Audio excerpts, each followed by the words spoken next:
What is up, everybody? Welcome to Statistically Speaking, a UteNation podcast. I'm Ute fan Ivan, and I'm known as the dude on Twitter who makes hype videos of the University of Utah football team, our Utah Utes. Joining me today, I've got Joe, Dustin, and Matt. Do you guys want to introduce yourselves real quick? I'm Dustin Birch. I do statistics for UteNation and like to look at kind of what the team has done and statistically take a look at kind of the explanations for what happens. And in my real life, I'm an attorney. I'm Joe. I'm also an attorney. It's really a heavy academic group on this podcast. But what I do is deep statistical, forward-looking analysis. So we look at the play-by-play results, break it all down, get really granular with it, and then mash it all together to say this is what I think the score is going to be next week. And I've been having a lot of fun with it. Been doing that for I shudder to think how long, about 15 years now. Matt, what about you? I am not an attorney, but I have two brothers that are. So you have that. No, I'm a financial analyst in my real life and in my fake life. I just love finding those unique stats, those things that just give me that much more of a feeling like, okay, this is why the Utes can win this game. And so I love shouting those out on Twitter, especially, and putting them into UteNation. So that's my forte. That's what I like to do. So glad to be here with all you guys. And yeah, I want to hear more about you too, Ivan. I'm the dude who I'm like known as the guy who's a huge nerd. So I work in IT. I'm not an attorney. In fact, I stay as far away from that as possible with my career. I am not ice cold enough in my veins for that career. So, I love the University of Utah. Been cheering for him since I was, as long as I can remember.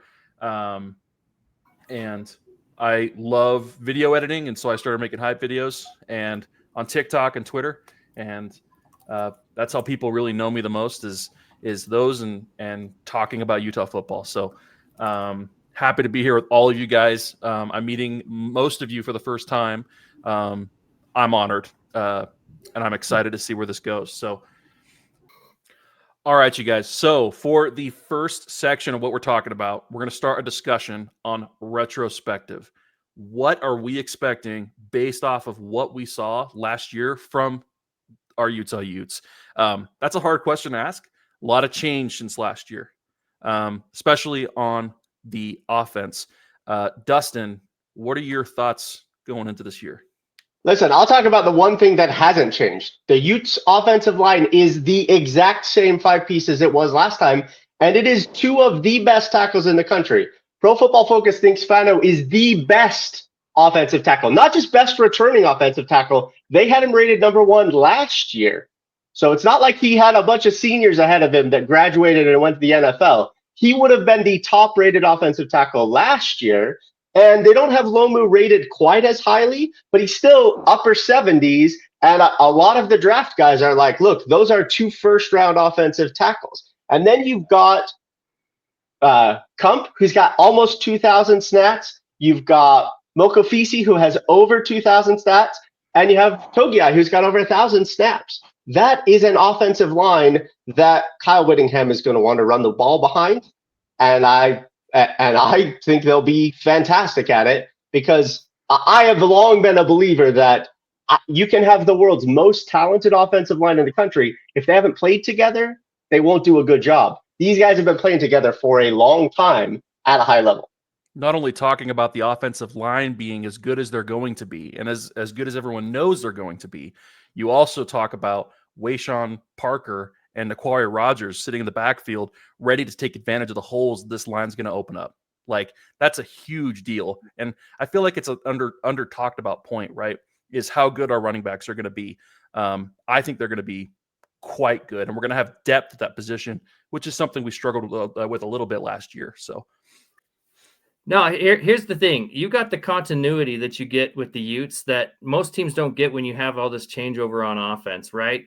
I mean, you've got Ryan Davis, you've got Devin Dampier, you got Naquari Rogers, and the offensive coordinator that they played with last season. So that's so unique to Utah this season. And then when you put all those guys behind that offensive line, things should go really well, especially when that was a top 10 offense last season in the nation. Usually it's my job to pour cold water on you guys, but I've got to agree. I think there's a little bit of an addition by subtraction situation here.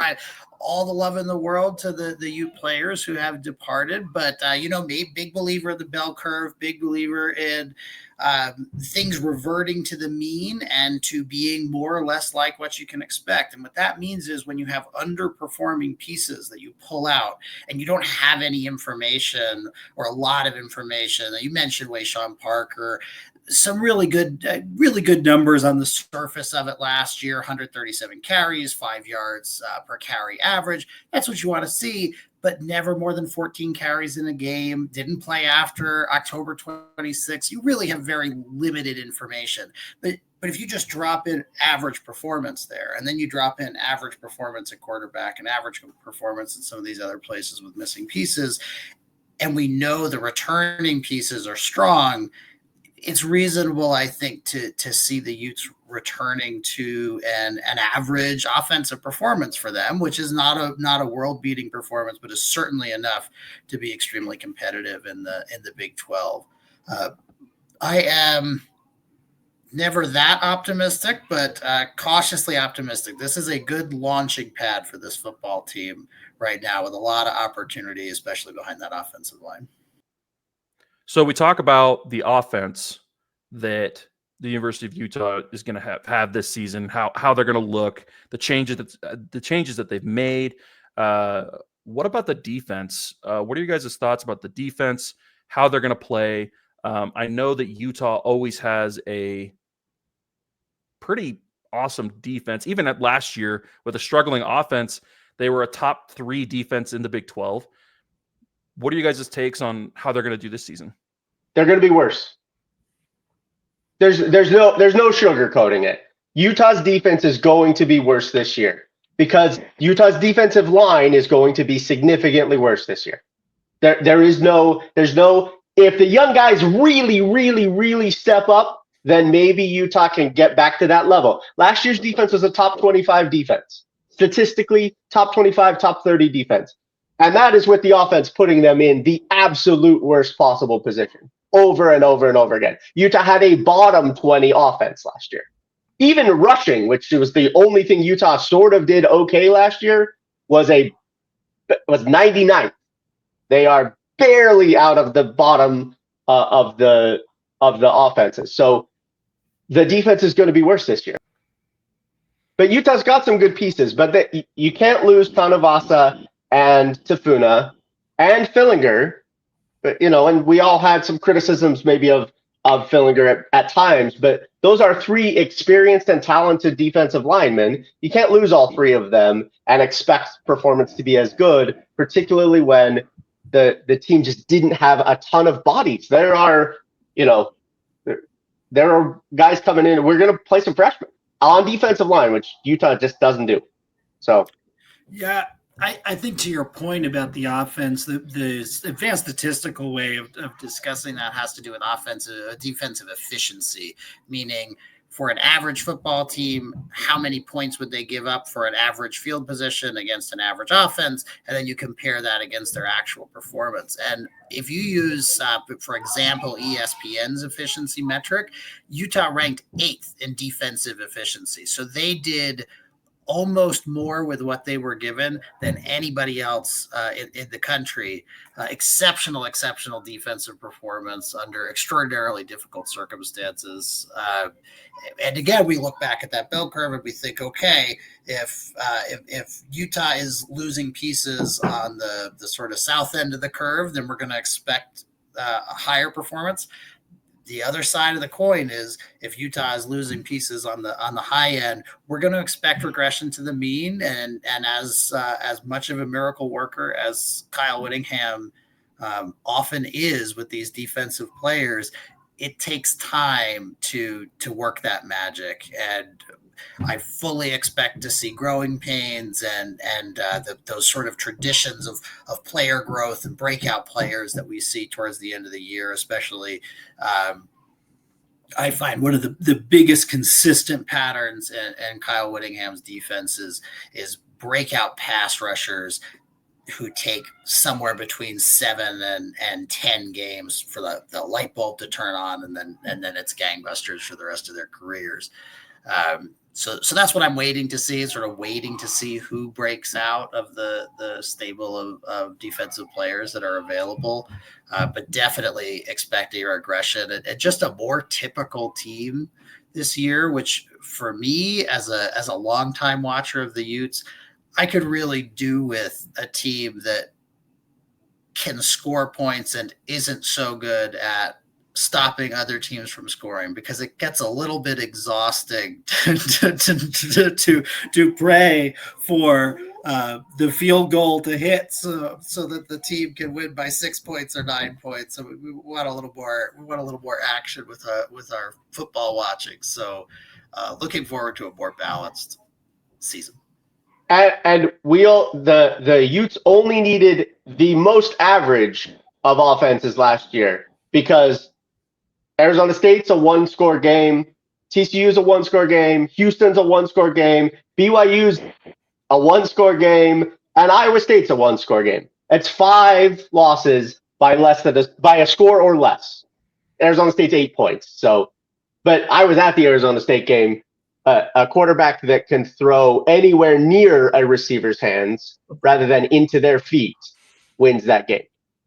Utah wins that game with if Isaac Wilson had been ready or Cam Rising had been healthy, Utah wins that game walking away. That game's an easy win for them if their offense was at all ready to go. It just wasn't. What do you think, Matt? I've had to just keep my mouth shut because I respect you guys, but I have to respectfully disagree. I think that the defense is going to be just as good as it always is, because it's still got Morgan Scalley, and they've got 9 to 10 guys with starting experience that are coming back. How many other teams in the nation have 9 to 10 guys coming back on the defense? It depends on the package they use, but they got 10 guys that they could put out there that have starting experience. Are you kidding me? No, it's not going to drop off. And they had all off season to know whether or not they needed to grab somebody from the transfer portal, help the defensive tackles. They felt comfortable with it. I think there's enough guys in there that that they know and that they're confident in that can step up and do it. The linebackers, they're healthy. You know, you got Levani Damuni back. He wasn't playing last season. Lander Barton didn't look right all season. He's going to be healthy. That secondary, nobody wants to face the secondary. And then the last thing, I think that there's a big drop-off of the other teams around the Big 12. And so when you're playing teams that no longer have Devin Neal, Giddens from Kansas State, RJ Harvey, all these guys that are in the NFL this season. So now these other teams are putting out other guys, other offenses that I don't think will be as good as what they faced last season. So I actually disagree. And I think Utah their defense is going to be right on par as what we've always seen. I wasn't nodding his headphones off over there. So we got to hear from him. He said everything I wanted to say. I'll say this. I lean a little more towards that the defense is going to struggle a little bit more than they have in the past. You highlighted that Lander Barton and Levani Damuni were both coming back. The other one that you need to remember too is Logan Fano was also playing hurt last season. Yeah. He is healthy now from coming off that ACL. Yeah. I think Utah's defense is going to be solid. So that's kind of where I'm sitting with this whole thing. And I don't want to be misconstrued. Fano's going to be a monster. If he stays healthy, which we have to say about him every year, but if he stays healthy, Fano's going to be an absolute monster. And the linebackers and secondary are going to be very good. My concern is that there isn't the depth on the defensive line that Utah expects most of the year. Daly is got some talent, but is unproven. Fitzgerald was very good. If we're willing to trust Mountain West stats, which we were with the New Mexico guys, yeah, Fitzgerald was very good at Utah State. So there are some pieces there that if they perform up to their potential, Utah's defense is going to be very good, but I don't have what I like. Utah doesn't have what I like to see, which is what Utah has on the offensive line, 2,000 snaps altogether. The defensive line does not have that. The defensive line's got nobody with more than 1,000 snaps, really. I mean, Fano's got less than 1,000 snaps. Bakalahi's got less than 300 snaps. They've got Barton. Barton's the guy. Barton's got 1,500, 1,600 snaps. And they've got Johnson. Teo Johnson got a little bit unfairly criticized by the fandom. Teo Johnson is a monster. That is a future NFL safety. And he's got about 1,300 snaps. But there just aren't a ton of experience that I, as a fan, like to see.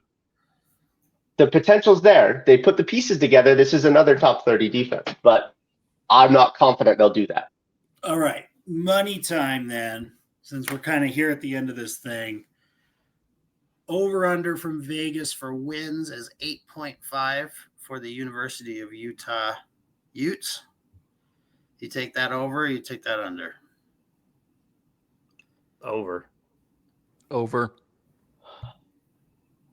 I take the over. I think the most likely losses, we'll see how UCLA goes, but we'll get to it on the next segment, but I'm expecting a win against UCLA. That's a good But point. most- Like, You that game is going to tell us so much. Sweet summer children with flowers in your hair. Bless you all. Oh, are you going to take the Taking under, the Joe? under all day. Okay. Here's why I'm taking the over. Here's why I'm You're taking an the attorney, over. so you got extra money, I guess. Because So we can have it on the record. I'm taking the over because what are Utah's 3 toughest games this year? Texas Tech, in Salt Lake, Arizona State, and I don't think Arizona State's as good as the media poll thinks they are, in Salt Lake. And then Kansas State, in Salt Lake. They're all got to come to Salt Lake. I would So also. I think Utah goes 2-1 in those games, even 1-2 in those games, and lose one road game. They're still over 8.5. BYU and Provo For our has to next be on that 15 list. minutes, we're going to talk about how they're going to start 0-1. So that can maybe adjust everybody's. BYU's going to be bad. BYU's going to be bad. They're going to be struggling to get to 6. Just breaking the heat because that's my job. I see you lovely elven believers, and I've just gotta bring the. That's why your background's kind of dark. Yeah, that dark You should aura. wear a hood like over your eyes. Got a dark I shirt should on. bring one and just bring it down. I think maybe I'll do that next. I get a nice big one and bring it down so you know what's. We coming need to get with you it. like a sign that says "Downer Alert." You're gonna hold it up as you're about to like crush our hopes and our dreams. So I think Utah ends with a top 50 defense, but not a top 25 defense, and a mid-tier offense, somewhere between 50 and 80, and that's good enough to get them to 9 wins. I don't think so. you're underestimating that defense, man. Everybody listening, thank you for listening. We appreciate all of you. Please like, subscribe on any platform that you're listening on, and thank you for listening again from the bottom of our hearts. Everybody, I hope you have a great weekend, and go Utes.